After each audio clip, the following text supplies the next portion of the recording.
Les accusés sont là. Les accusés sont là. Les accusés sont là. Les accusés sont là. Etienne. Bonjour Etienne. Tu peux dire un mot au peuple congolais de la diaspora qui te soutient partout? La vérité finira par triompher. Donc la vérité finira par triompher. C'est Etienne Kabila, le fils de Kabila. Les Congolais sont derrière toi. Mais c'est Etienne. Que Dieu vous bénisse vraiment. Merci. Nous sommes derrière. Ok.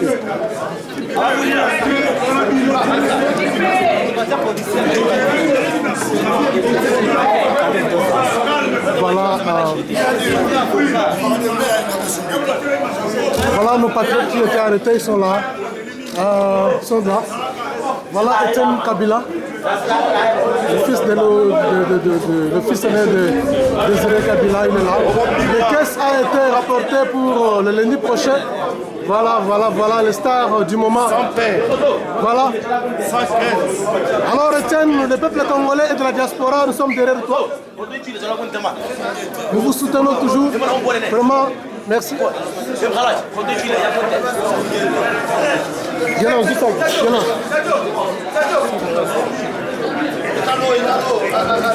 Voilà. Ok, le caisse a été reporté pour le lundi de la semaine prochaine.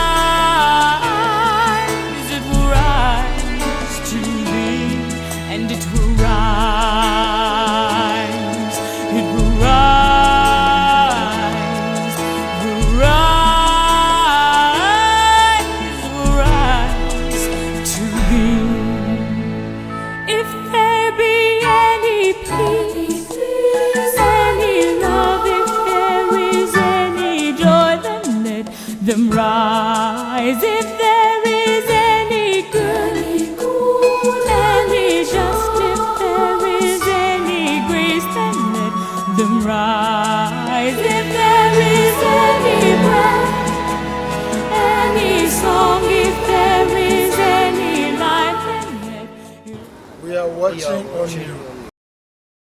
Bonjour à tous les spectateurs et les fidèles de notre émission.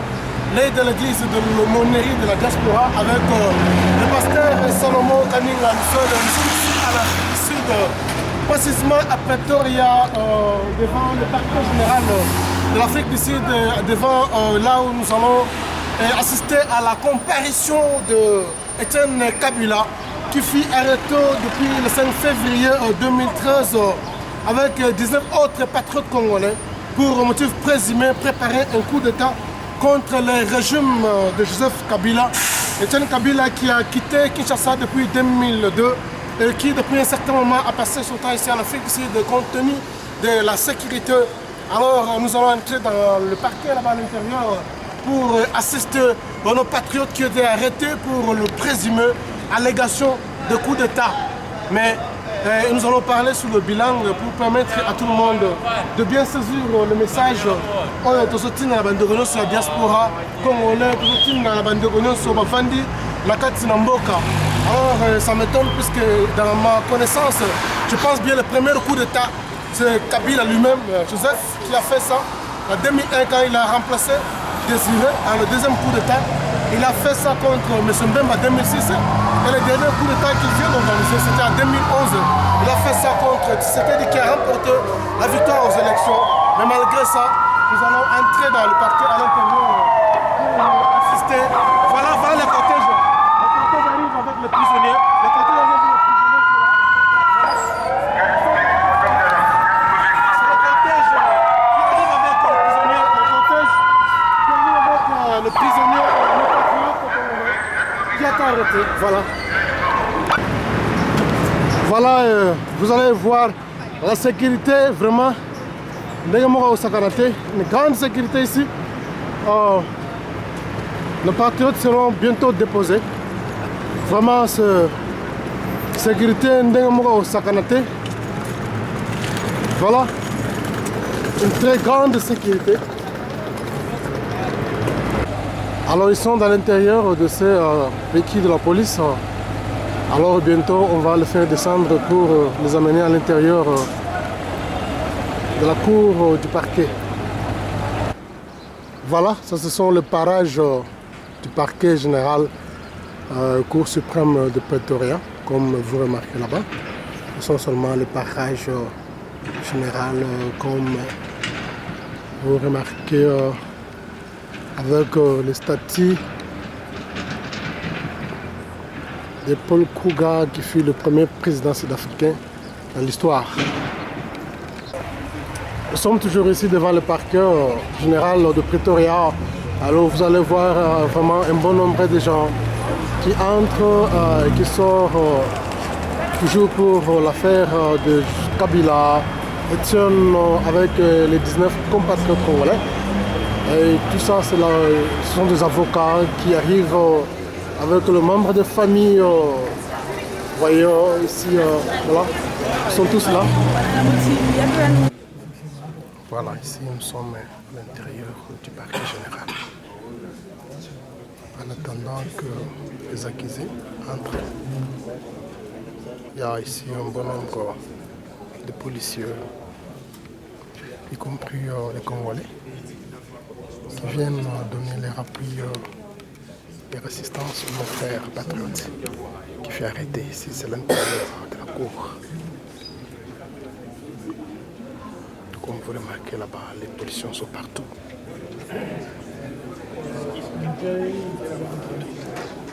Et les accusés, le juge ne sont pas encore entrés, et les avocats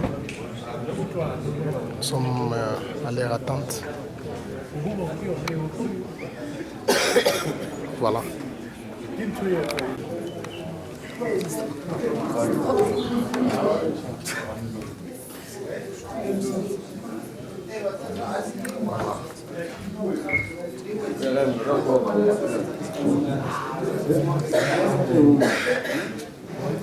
Voilà, c'est le son. Voilà, les accusés sont là, les accusés sont là. Les accusés sont là, les accusés sont là. Etienne, bonjour Etienne. Tu peux dire un mot au peuple congolais de la diaspora qui te soutient partout? La vérité finira par triompher. Donc la vérité finira par triompher, c'est Etienne Kabila, le fils de Kabila. Les Congolais sont derrière toi. Mais c'est Etienne, que Dieu vous bénisse vraiment. Merci. Nous sommes derrière. Ok.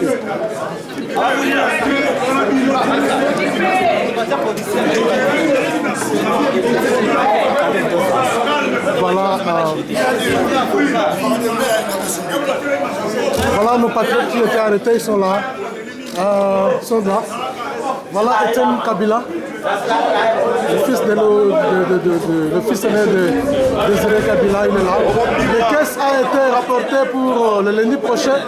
Voilà les stars du moment. Voilà. Alors Etienne, le peuple congolais et de la diaspora, nous sommes derrière toi. Nous vous soutenons toujours. Vraiment, merci.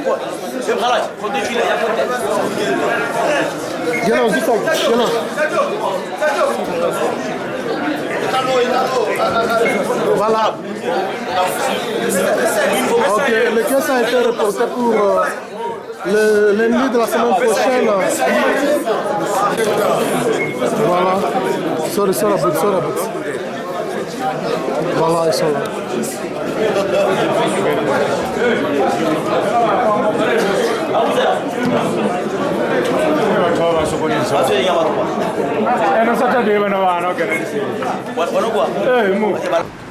Bonjour, tout ça, le parquet général Cour suprême à Pretoria, toujours en assistance à la qui a arrêté. Alors, tout le président et le combattant Peter, sans plus tarder de représailler, bonjour Peter. Bonjour, tant sous le pasteur Abosani, général et Al-Qaïda. Voilà. Parce que mon combat, le ministre qui va conduire, c'est général, tant que mon groupe, moi, Al-Qaïda, au Boyebi Mikolo, au Combo Nata Union. Voilà, général. lelo pour na bandeko oyo bino boyebi basu déjà otobengaka inani na 4 mois ça veut dire 16 mois yango toye lelo tosisa masolo na bango bandeko babimba bazala libéré. Sur le général Peter Akaïda, qui est derrière cette affaire? Même il y a derrière cette affaire. Le pénal, c'est qui au juste de le problème oyo eza eloko kobomba te bato bayebi ke eza gère président ya mboka oyo na kabila oyo tobengaka ipolitika ngambe tout le monde ayebi yango alobi akaki bandeko ya minduki bolasa minduki yango balakisi te po bayebi nini so balasi minduki bakolanda minduki esalamaki wapi euti wapi basalaki yango wapi ekɔtaki ndenge nini. C'est ça le problème, bon, tokele mwa mingi te tokosola mingi après soki makambo esili okozala na kanda vraiment tokopesi baloba mingi na ndeko na usi Cape Town mosika apesa mwa maloba parce que moni totamba toujours na lisanga together mpona komba. Voilà, bonjour mon frère, je peux te présenter. Ouais, Gaïdina Katakata.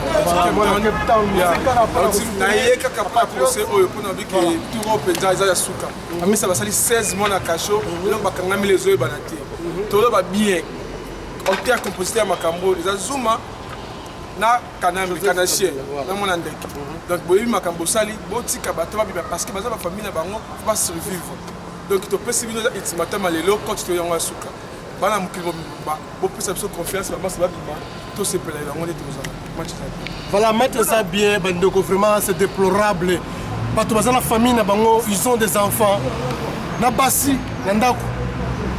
Vraiment yokanga bango pendant une année et demie sans motif quand nous sommes posés en bon.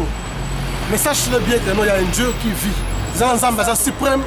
Il y a Dieu qui est au-dessus de toutes choses, tout ce que tu fais. Un jour, Zamba va rendre compte. Ce qui m'a dit, il a pas offensé, il y a derrière cette affaire. Il y a un jour, tu auras affaire avec Dieu. Quand le tribunal ensemble, ils ont s'échapper.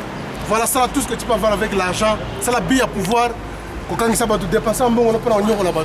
Comme Kolozali, et Georges de jugement Zambé. Pour s'échapper, Zamba Rosario. Merci. Ici, la famille, les femmes, Yabandeko Bazagé va arrêter. Ils sont là, ils ont refusé l'interview puisque tellement. Baza fâché ma casse pour la injustice aux dans le Congo.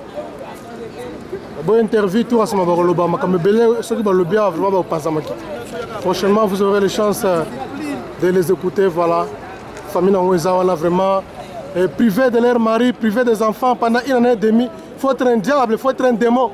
Voilà, réunion que la famille a boué. Comment ils ont mis le gouvernement à Gindoki. Le monde m'a impressionné par rapport au procès à l'élo et au reportage. Donc, ba reporter ezali eza premier jour ndebo ezalaka eza normal mais toza na eloko moko toza na jugement moko ya sens basuma baso ebeloko basolinga basala te nde nazo chaque fois eza prière na ngai si possible mokolo mboko ya lingi azala na bakongolais na prison acha bango na prison alobi aka officiellement eza problème te. Alors qui est derrière cette affaire arrestation on a sima makambo nyonso te basolinga basepelisa Hippolyte Kanambe. Voilà omoni arrestation oyo eza kosepelisa Hippolyte Kanambe biso tolingaka yo omoni tokangeli yo bakongolais totie bango na prison nde boye ezali message nous na peuple diaspora peuple congolais oyo bazana mboka na combattant nyonso na monde ezali appel à tout congolais na changement ndenge ezosalema wana il faut pays oyo todili na bango pe eza normal. Merci ezali na justice il faut tokende na justice ndenge justice na bango bake nango soki oyo nde ezaka justice eza bien soki ezaka justice te tokorige yango. Merci, merci. Bonjour, pasteur Sarival. Bonjour, Canton. Le monnaie de la diaspora. Donc, peut-être ça, alors, destination les amis, par rapport à l'introduction, il y a comparution, il y a Bandegolo sur les arrêtés. Je crois que l'avocat est celui qui est censé mieux connaître la matière. Quand l'avocat de combattant a demandé à ce qu'on puisse reporter le procès à une semaine, je crois qu'il sait pourquoi. En dehors de ça, nos prisonniers sont vraiment maltraités en prison. Ils reçoivent au jour les jours des coups de poignets, ils reçoivent au jour les jours vraiment... Mais nous, on a tout ça, tout ça, bon, parce que je crois que oui, le dossier est politique. eza politique eza bazoki kaka bakweyisa bango davantage bakweyisa kobeta bango komaltraite bango vraiment eza mwa mpasi mais tozela lundi je crois qu'il y aura vraiment de bonnes choses en tout cas restons toujours fidèles na masolo na biso ya mboka baye oyo nanu bocontribue te bocontribue mpona avocat bahonoraire vraiment ya avocat azwa mbongo na ye wana ekopesa makasi eza lokola moto ya nzala baloba na français ventre affamé na point d'oreille alors sikoyo biloko ya kolia mpona avocat yango nde ekopesa makasi atelema adefendre vraiment bandeko na biso mais regret na ngai ezali na bandeko na biso combattant oyo bayebana makasi ezala ya belgique ya france ya canada ya états-unis moko te atindi ata 10 euro bakombo nyonso oyo oyebi onga combattaki ngani nga leader na boye nga ne citez pas les noms sorry en tout cas même pas un rendo oyo tozwi epai na bacombattant nyonso oyo boyebi vraiment esali biso mpasi mingi communauté congolaise bosoutenir biso soutien na bino nde esalaka biso epesa biso force ke tobunda kaka ata bakangi biso bacongolais bakodefendre biso po tobundela mboka je crois que c'est ça soki yoki eyiba wana eza likambo na yo mais tant que tobundela mboka bakangi yo na likambo ya mboka vraiment bosoutenir quand même et ça là vraiment bien makasi merci vraiment merci beaucoup parce que ça les pamolo makasi tout ça toujours na 5 zadio alors kozala la famille ya bila eza lokola famille moko ya malchance soki bakobomi oto na poison babomi na munduki so bomi na munduki te bakoti na cachot voilà c'est ça les conséquences partout comme éparpillé mpona kolukaka mpa na kabila oyo héritage atiki kosundola biso voilà toza na secrétaire zadio alors réaction ozani par rapport ya mwa introduction oyo eleki na parti bandeko kaka na caméra oyo awa na ntongo tokotaki kolakisa bino ke ezali mokolo ya rendez-vous epesamaki ke tokutana lelo bandeko basamba mais voilà quelques heures vous vous rendrez compte que c'est à peu près 2 heures que j'interviens encore sur la même caméra donc tolakisa ke la matière a été remise au lundi du 28 c'est le même mois alors pour ainsi dire ça va permettre au juge d'avoir toute la matière possible pour qu'il arrive à une décision. Mais maintenant, Bilona Bisso, il faut qu'on se questionne comment cette matière, pour pouvoir apprécier les cas, doit toujours traîner et toujours Nangambu ya procureur, Oyo Azali Nangambu ya ce qu'il est il y a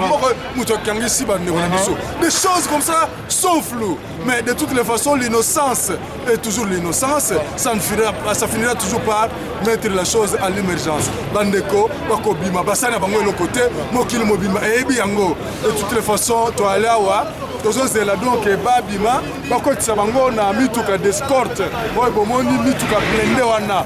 Bazo escorté Bango, on dirait Baibi, on dirait Babomi, on dirait Basalinini. Donc, nous avons Bomoni, Bamila, Telemi, la position, on dirait ce qui raide. Alors, tout cela doit faire que nous avons toujours notre conscience réservée, nous avons toujours notre patience. Pourquoi? Puisque nous savons que Basala qui est le côté, Kobima, Bakobima, Bazaba, Namibali, Bolandi, Balobia, comment ils sont maltraités en prison. Bazo Betabango, Bazo Touba Bango, Bambeli, Bazo Salababilo, Kebele, c'est de l'histoire telle que nous la faisons, Bissomokoya, notre Mboka.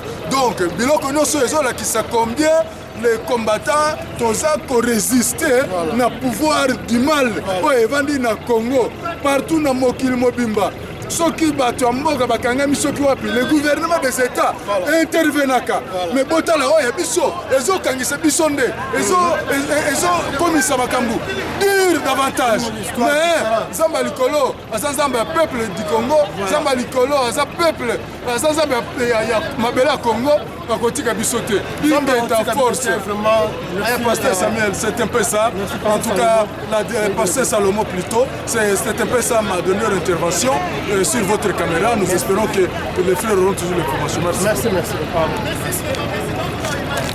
Voilà, nous sommes ici avec une poignée de Congolais de la diaspora, les combattants, pour te soutien à Bandego Bakangamaki. Et sans plus tarder, le secrétaire général de combattants d'Afrique du Sud, Kaza Dizadios. Bonjour mon frère. Bonjour pasteur, comment ça va? Oui, ça va bien. Merci beaucoup.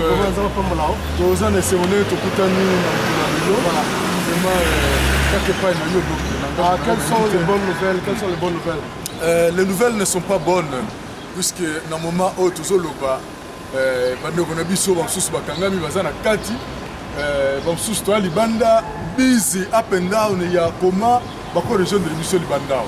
Alors la question ya comment ça va, je ne peux pas dire ça va bien, ça ne va pas bien. En tout cas masolo eza na niveau wana. Alors merci secrétaire général Zadio. Maintenant qui est derrière cette affaire? Il y a arrestation, il y a Etienne Kabila, le fils aîné de Laurent Désiré Kabila.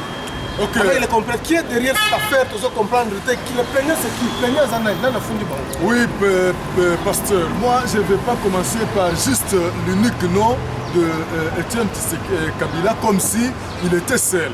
Bazali 20. Comprends qu'il y a une série de Congolais, ça fait presque une année maintenant qu'ils sont vraiment dans la peine, dans la souffrance. Alors, celui qui est derrière la situation, vraiment, on ne saura pas dire que voilà, c'est l'individu dans sa civilité et qui aurait apporté la matière dans la cour.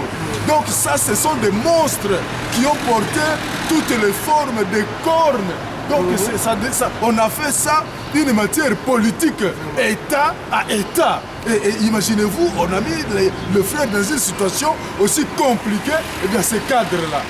Voilà, maintenant ils endurent cette pénitence. Donc ce n'est pas un individu que tu peux voir. Et voilà, il est venu se plaindre puisqu'ils l'ont fait une action quelconque.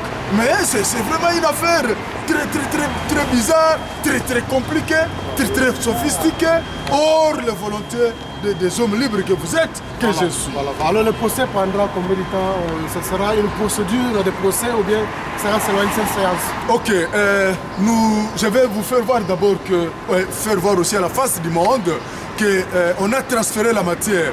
Nous sommes partis de la magistrature ordinaire, ce qu'on appelle magistrate court, jusqu'à la Cour suprême. Voilà. Le bâtiment dont vous voyez là-bas derrière nous, voilà, c'est la Cour suprême de Pretoria ici. Eh bien, la matière, selon la nouvelle procédure, elle va partir depuis aujourd'hui le 21 juillet jusqu'au 21 août. Voilà. Donc nous aurons fait presque un mois d'affilée, jour pour jour. Donc voilà comment nous sommes venus juste pour supporter la morale de nos frères qui doivent savoir qu'ils ne sont pas seuls. Même s'ils sont encadrés dans le mur, mais nous dehors, nous partageons la même peine. On mène toutes les démarches possibles et ils vont nous rejoindre. Merci beaucoup, secrétaire de Dieu. Merci beaucoup, merci pasteur. Que Dieu, c'est lui qui a créé ses frères, c'est lui qui t'a créé, qui m'a créé, ne nous laissera pas. Okay. Qu'il soit avec nous. Merci, nous entrons à l'intérieur pour assister à nos patriotes. Merci beaucoup, suivez-nous. Merci bien.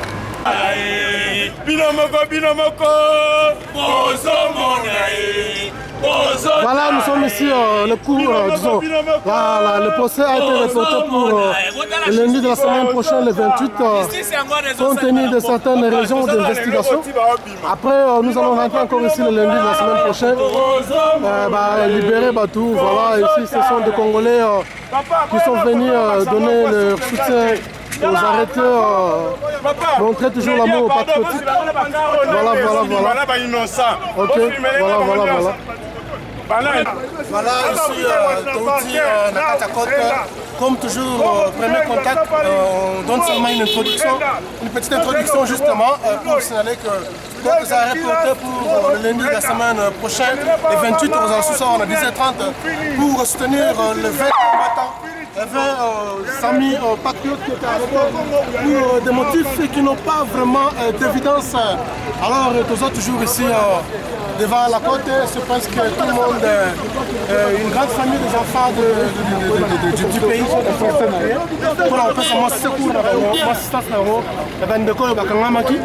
alors, bon, la Nabiso toujours, l'aide de l'église est toujours là, attend pour vous informer.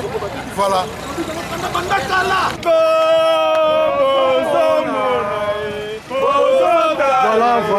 Voilà. C'est la sortie des prisonniers des patriotes congolais. Voilà, c'est la sortie. À la sortie, vous êtes connectés à l'aide de l'église avec le pasteur Salomon Loussel. Voilà la sortie des prisonniers. Ils rentrent dans la prison en attendant les rendez-vous.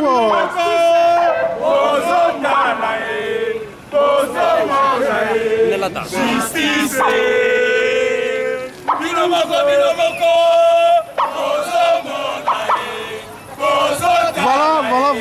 Voilà. C'est une poignée de Congolais qui vient pour soutenir les frères qui sont arrêtés. Voilà, ils sont là. Ils vont sortir bientôt.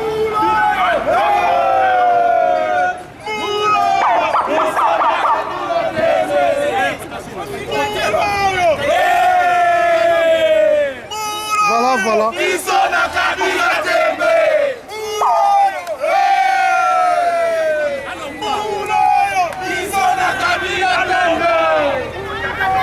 Voilà, ici, vous êtes connecté dans l'aide de l'église avec le pasteur Salomon Kaningamson. C'est la sortie des prisonniers. Ils vont entrer dans la prison en attendant la rencontre du lundi 28. Voilà, les Congolais sont là. Toujours pour soutenir leur patriote qui est arrêté. Voilà.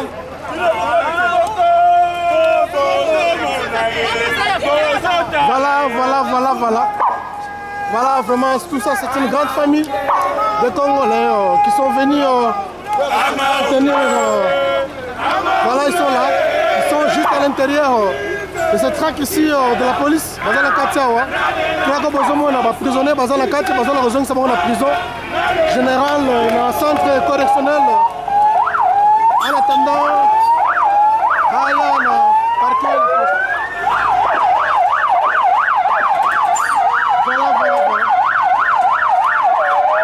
Voilà, ils sont là.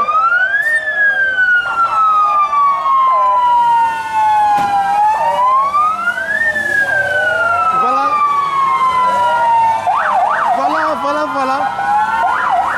Ils sont partis. Merci d'être connectés. Voilà, ils sont partis là. Par exemple, c'est bon la prison. En attendant les rendez-vous de la semaine prochaine. Ici, vraiment, ce sont les Congolais de l'Afrique du Sud qui sont venus de partout pour donner leur assistance à leurs patriotes qui furent arrêtés injustement, sans évidence. Nzambe Pambola Bino Makasi. Sois toujours connecté dans l'aide de l'église avec le pasteur Salomon Lucel Kaninga pour beaucoup d'informations. Alors, reste à suivre pour le lundi en 28. Merci beaucoup. Voilà, ils seront escortés, disons, à l'intérieur, ils seront escortés dans l'intérieur des camions de la police. Voilà, ils vont rentrer encore dans la prison en attendant les rendez-vous de la semaine prochaine, le 28. À la même heure, 10h30, nous serons encore ici. Voilà, c'est presque la fin pour aujourd'hui. Toujours soyez branchés dans l'aumônerie de la diaspora, l'aide de l'église avec le pasteur Salomon Kaninga. Il a la vitesse de vous informer. Alors, côte, disons, parquet, bien, séance, rapporté pour lundi, il y a le 28. Nous allons encore rentrer ça après une semaine, sont toujours connectés dans l'aide de l'église. Donc, on a besoin d'informations belées, mais vraiment, ils ont mingi. Talan de Koetchen Kabila Nenga Kondi, vraiment, à India Kondi, Naban de Gomsous, au 19, parce qu'il a arrêté. Vraiment, santé misérable, vraiment, ils ont passé mingi. Ça fait du mal, vraiment, passer dans mon thème. Donc, vraiment, faire souffrir les gens qui ont leur famille, qui ont des femmes et des enfants. Vraiment, quand il y a pété, quand il y a fait, ça passe. Mais sachez-le bien un jour que nos jugements sont bezali. Le jugement ne va pas s'échapper entre les mains de Dieu. Fais tout ce que tu as besoin de faire. A fait arrêter les gens. Mais il y a pas bien mon il y aura un jour où on va tribunal ensemble.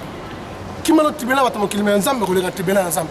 Soyez toujours branchés dans l'aide de l'église avec l'aumônier de la diaspora, le pasteur Salomon Kaninga Lucel pour beaucoup d'informations. On va lundi prochain pour la copie de nos informations. Le tout simplement, mon introduction pour réunir des documents pour nous prévu pour la évidence. Comme ça, ça va permettre que nous avons pour la deuxième séance vraiment avant. Alors, le chimayo RTNC tala information au Tchayangoyo. Le RTNC bina kama bina ya mon père ya kala information bien yangoyo au Tchana RTNC bala Congo bala nango lola na chambre na mosina yo le chima information au Tchana RTNC ngoyo. Donc c'est parce que comment tu information Tchana na RTNC nenge chef na yo azali ko faire souffrir le peuple congolais au bazali ko lutter pour la démocratie au Congo, bazali ko lutter pour peuple congolais à la malam.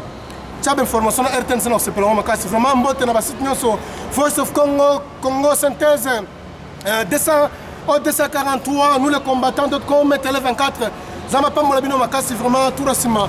Tout le monde en a séance prochaine derrière la caméra c'est toujours Gelo soigne la personne qui se réveille avec la caméra et qui dort avec la caméra et na pesi ba dédicace na ngai na bandeko nyonso ya diaspora na ba combattant na peuple congolais ozali ko bunda pour le changement ya Congo. C'est vrai qu'Alain Moloto Alobai que non, il y aura un changement, le Congo changera, le Congo va changer et Dieu va changer, va délivrer le Congo entre les mains du diable. Puisque nous sommes c'est seulement l'ombre des choses qui sont invisibles. Dieu délivrera le Congo et Christ sera élevé comme roi du Congo pour réel. Vraiment, bandeko nangai il y a diaspora partout aux alliés, Zambia pas mon makasi. La paix mbote pas ya papa nanga molimo le passé beaucoup manquant avec maman Paola dans les États-Unis vraiment soyez bénis, soyez branchés à l'œil de l'église avec le pasteur Salomon Kaningolsen. Voilà communiqué à Souka na bandeko nyonso ya Eden diaspora. Jésus-Christ est roi du Congo avec le pasteur, avec le prophète Jean-Marc Kadima. Il y aura une réunion de tous les édenistes de la diaspora. L'Allemagne et Rosalana vendredi, le 5 septembre 2014, à partir de 18h et à 22h. Alors on a samedi le 6 septembre 2014, réunion et Rosalana 10h et à 19h. Alors venez nombreux, il y aura 4 orateurs, y compris le prophète Jean-Marc Kadima, les gens qui croient que la délivrance du Congo est possible avec Dieu, est possible avec Jésus. Nous toujours derrière la vision, nous croyons que la délivrance du Congo est possible avec Dieu. Voilà, c'était le moni de la diaspora, le pasteur Salomon Ganina. Comme on a lundi, la semaine prochaine, pour beaucoup d'informations encore de la part de l'œil de l'église. Bye bye. What you will do, what you will tell them is l'avocat de nos patriotes qui fait. They are not safe in prison. They can go home. Voilà. They can only come in court. L'avocat ici dans son bureau. membres de la diaspora pour discuter certaines affaires.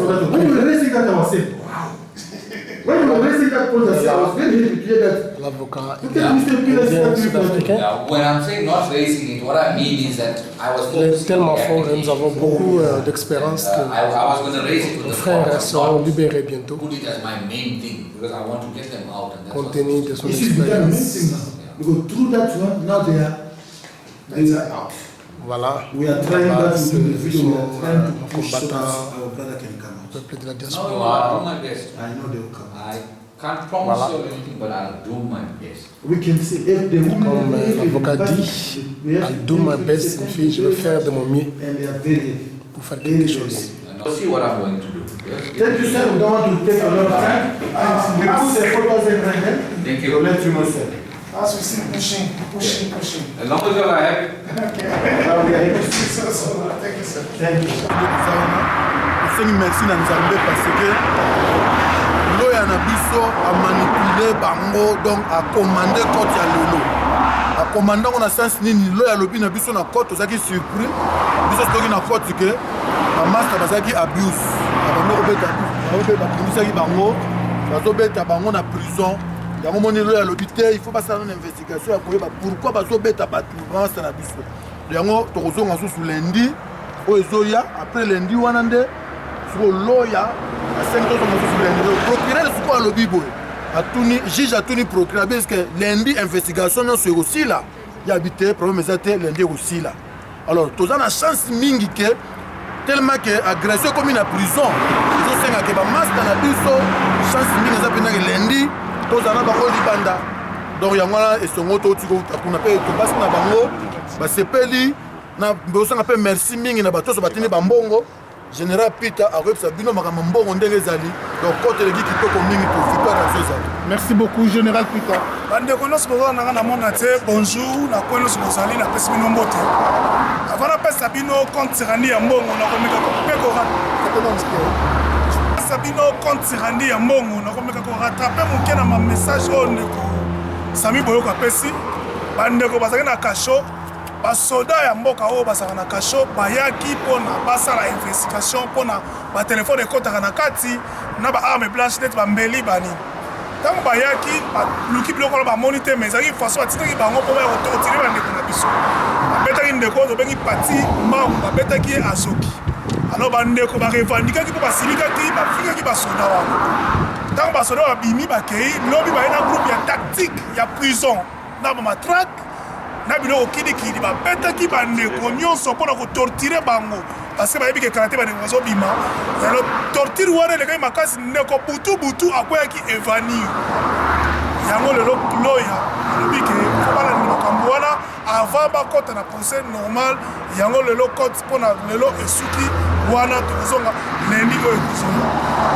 ate na makambo ya mbongo ndeko esika nyonso boza bakwa nyonso asi boolanda ngai tolobaki makambo oyo tokobima yango na transparence denzu oyo bozomona ye mopanzi na ngai mpo azosimba mbongo oyo komona ye nzuzi mbongo oyo boyokaka secrétaire oyo boyokaka caissier ya komba na Afrique du Sud lelo oyo bozomona makambo nyonso ezopesa bino mbongo nyonso azeuta mpa na ye azokobomba yango nakotanga bakombo oyo mpo na nini parce que lelo bato bayeba ndenge nini mbongo ezokota ndenge nini tozomanipule makambo ya mbongo oyo na bandi na liboso ezala ndeko Faustin atindaki mbongo na ye na mboka ya Irlande atindaki biso na valeur ya $40 na montant na biso awa epesaki biso 399,51 rands na kombo ya mbongo nzuzi yeyo kese na biso moto ya mibale atindaki mbongo kombo na ye kaka mbongo oyo eutaki na Germane na mboka Allemagne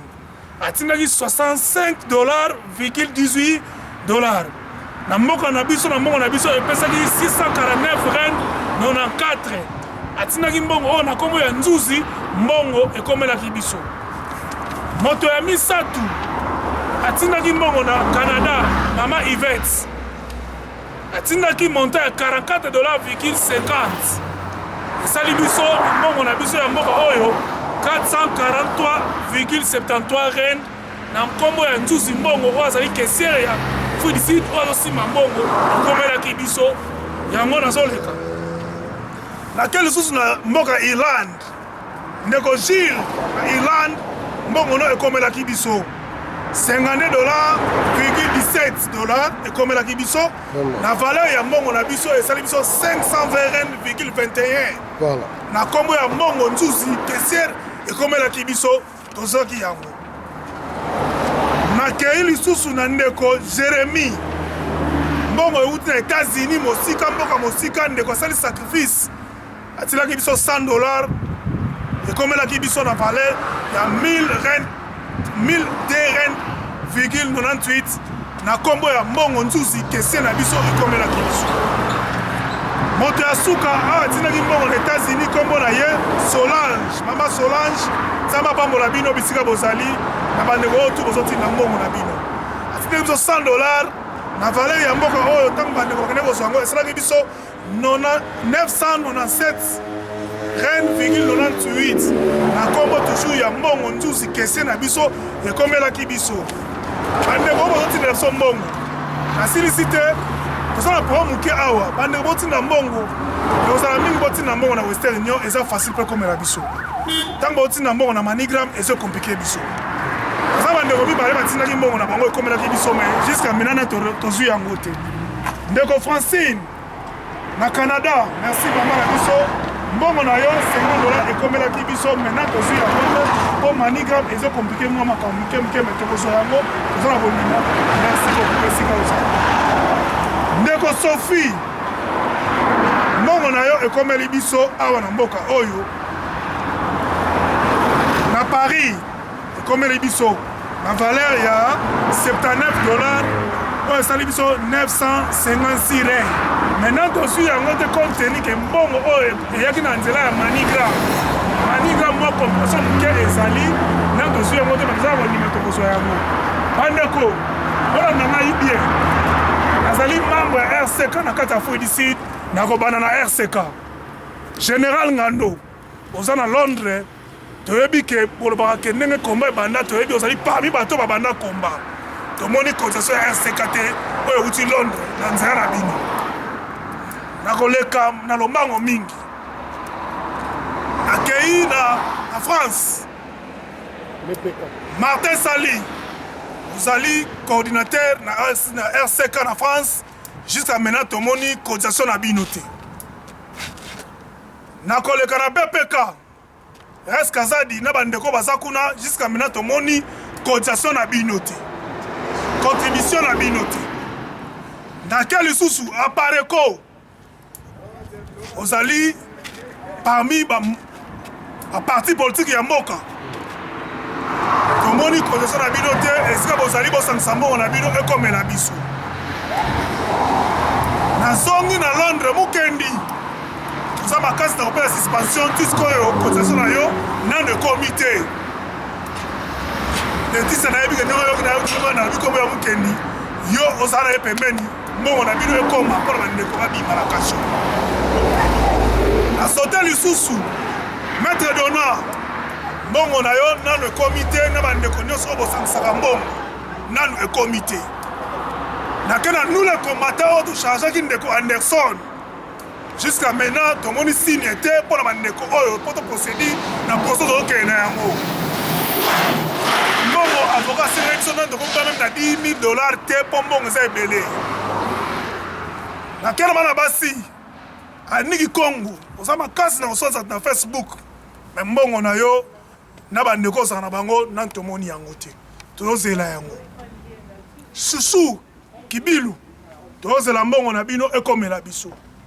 Papicho Olenga, na yebi ko bengi passer sa rival oloba ke osala cotisation, tozela cotisation na ekomela biso. Oketi wayambo.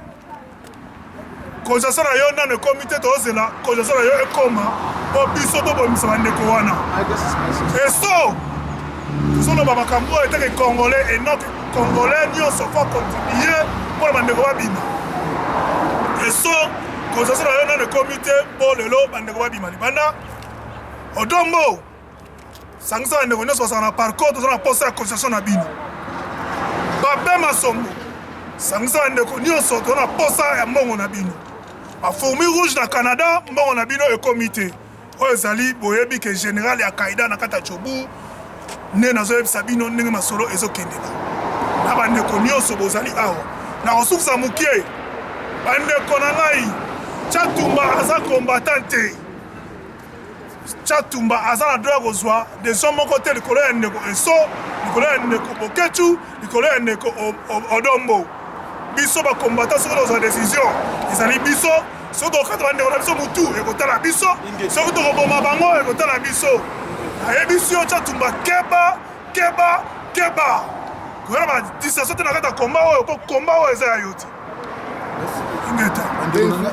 tozalaki na cote nde tokomi baloya en tout cas nyonso ezobaluka tout autour ya financement ekezala mingi malamu soki bosoutenir biso financièrement yango vraiment toza nango besoin makasi mbongo avocat asengi biso ezosala 1,500,000 rennes eza 1,500,000 rennes eza dans les $150,000 avocat aza compréhensif mais suka ntango ezowumela akochange mpe position azosala mosala na ye aza na besoin ya lifuti na ye en tout cas oyo tosali déposit nanu tokokisi $10,000 apamba nanu $10,000 nanu ekomi te toza na baresi nyonso awawa oyo tokolakisa bino nyonso eza sur papier monte ya liboso tokotisaki nayebi te soki tokotanga yango nyonso toza na ta mingi te baresi yango oyo bosi bomonaki baresi eza na resi ya suka oyo toyei tokosala lelo déposit ezosala lokola 20,000 rennes eza lokola $2,000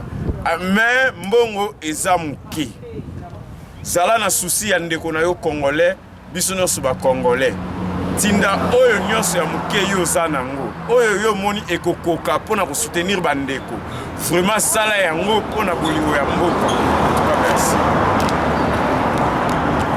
Bon, bandeko nyonso baza mokili mobimba topesa message mosusu ya suka mpo ekoyi makambo ya finance prise bandeko tofungola mitema baza bandeko na biso bakangami ekomosala mpasi monte ya mbongo eza te mbongo eza nano ekoki ata 10% mbongo avocat asengi te place ozali €50 €20 €30 benga ndeko nzuzi mbongo yeyo yo nalakisa bino ye yo nga mpe nauti mosika na ye mpo na coach ya Cape Town mpe tomoni mbongo na bino te. oui Cape Town bauti me nga délégation na ye na présenté déjà ndeko ye yo juzi mbongo topesa mbongo mpa na ye obengi na numéro ya telefone na ye osolola opesi code mpa na ye mbongo ekoma mbongo mpena ngai na ye mpenza namoni organisation finance mpa na ye eza calme yango napesi merci alors bandeko na ngai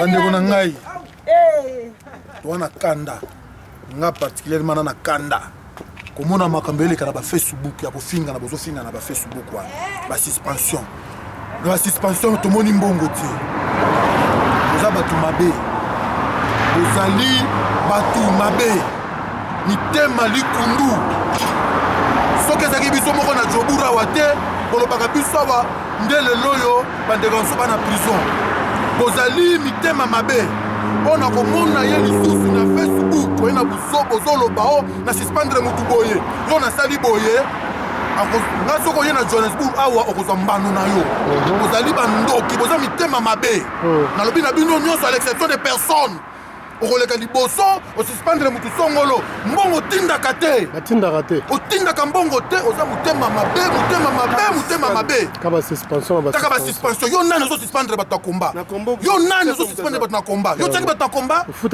yo tiaki ofutaka bato ya komba awa oya kosuspendre bato me otindaka mbongo te kaka kolobaloba mpe mapamba tozo kokemba biso tosufu na fui d'ici 20 personnes bakangami boyebi ke bazonga bakanga bato wana boyebi kosi bakangeli bato wana me bofandi bozoloba o na suspendre motu tel bafrançais ebele tebi bino osi bole mbongo ya kanambe tosu tebi bino ntango ozoleka osuspendre bokecu osuspendre motu songolo osu tebi bino epi nangi na balika moboye soki lelo oyo moto aponi nzela na ye botika ye aza kolabo olobi toza stati na ye te ozo comprendre eza na likambo ya gédéon pasta oyo na malamu omonaki gédéon toleki ebele lokoso na bino ya komela mai botanga bible lokoso na bino ya komela mai mingi fo balongwa bozolakisa bafase na bino bavrai combattant bakoyeba na lobi boya bandoki boya bien te bandeko nasi nangi nasukisa nangi napesa merci mingi na ndeko oyo aza na lubumbashi tokotanga nkombo te mpo na mesure ya sécurité na yo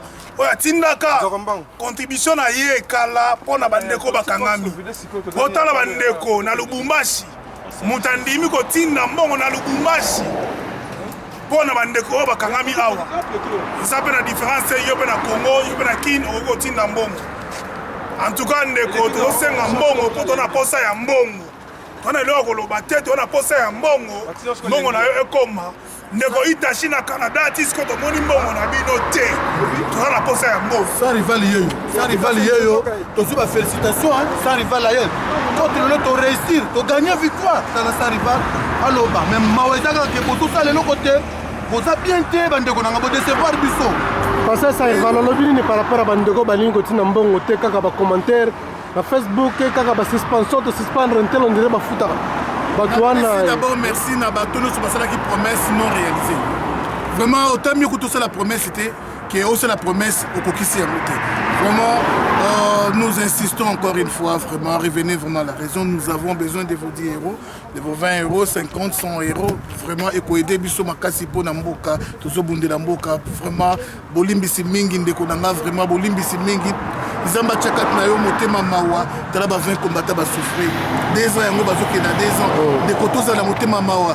Maman Marie-Jeanne na Suède, ba maman nyonso ya Congo vraiment to sengi bino bo contribuer. Ba papa nyonso ya Congo to sengi bino bo contribuer. Bandeko nyonso vraiment vous avez besoin Congo échanger. Tinda ta 10 euros na yo, 1000 euros. Mais nous avons aussi des riches congolais pe bazali. Bato loko ba didi kinwani. Si vous avez besoin vraiment au Congo échanger, d'autant à Congo na yote pour okobanga basalo mabe. Didi kinwani, masamba kinwani ozolandanga comme ça. Ça va euro dans l'ombre, euro dans l'ombre. Attends 1000 euros, 2000 euros, 3000 euros et aussi la biso bien. Voilà. Tous ces gens qui ont l'argent na Congo, tina te totanga ba Congo, ya solo ba diamantifère nyoso ya Congo boyebi ba Silva mabanga, tous ces diamantifères, je vais pas faire l'éloge na bango awa. Contribuez et ça la biso bien. Les lots sont libérés Congo. Vous aurez de l'espace. Vous aurez de l'espace même pour la mission d'Abino, vous aurez de l'espace. Dès qu'on a besoin de Sambongo et Belé, il y a des gens qui ont sponsorisé.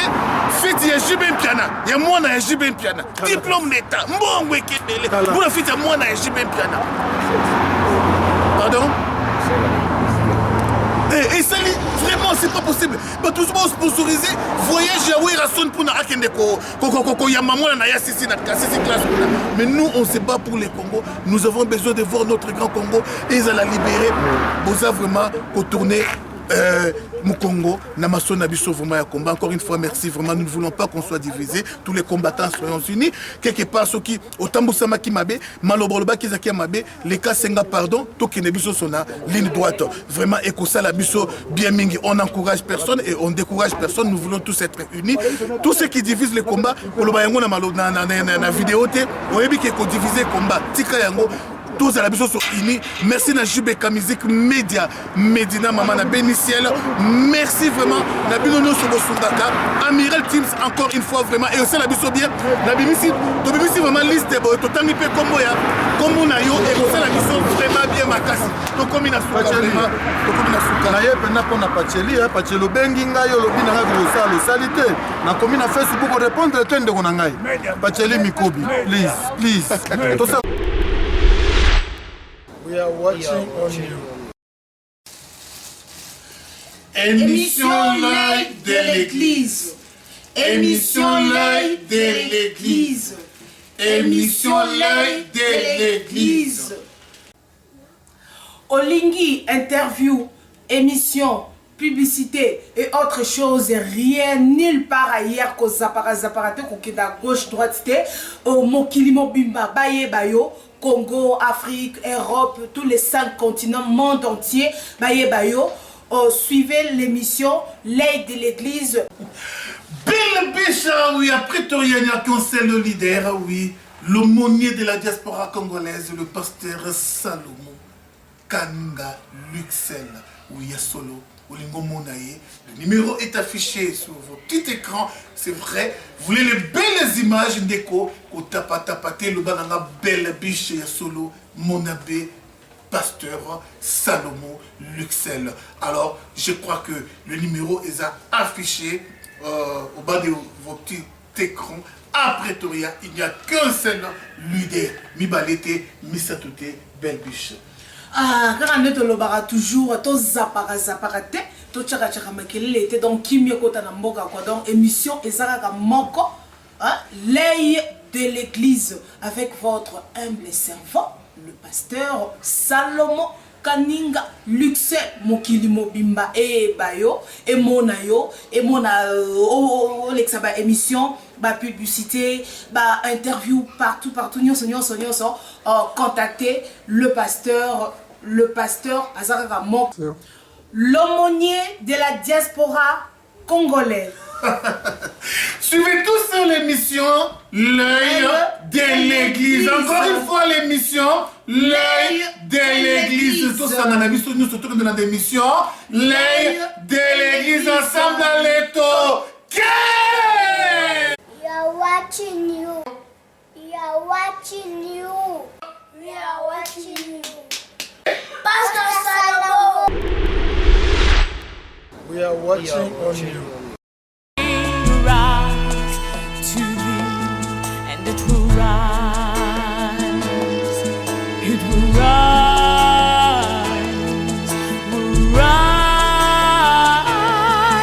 It will rise to thee, and it will rise. It will rise. Will rise. Will rise to thee.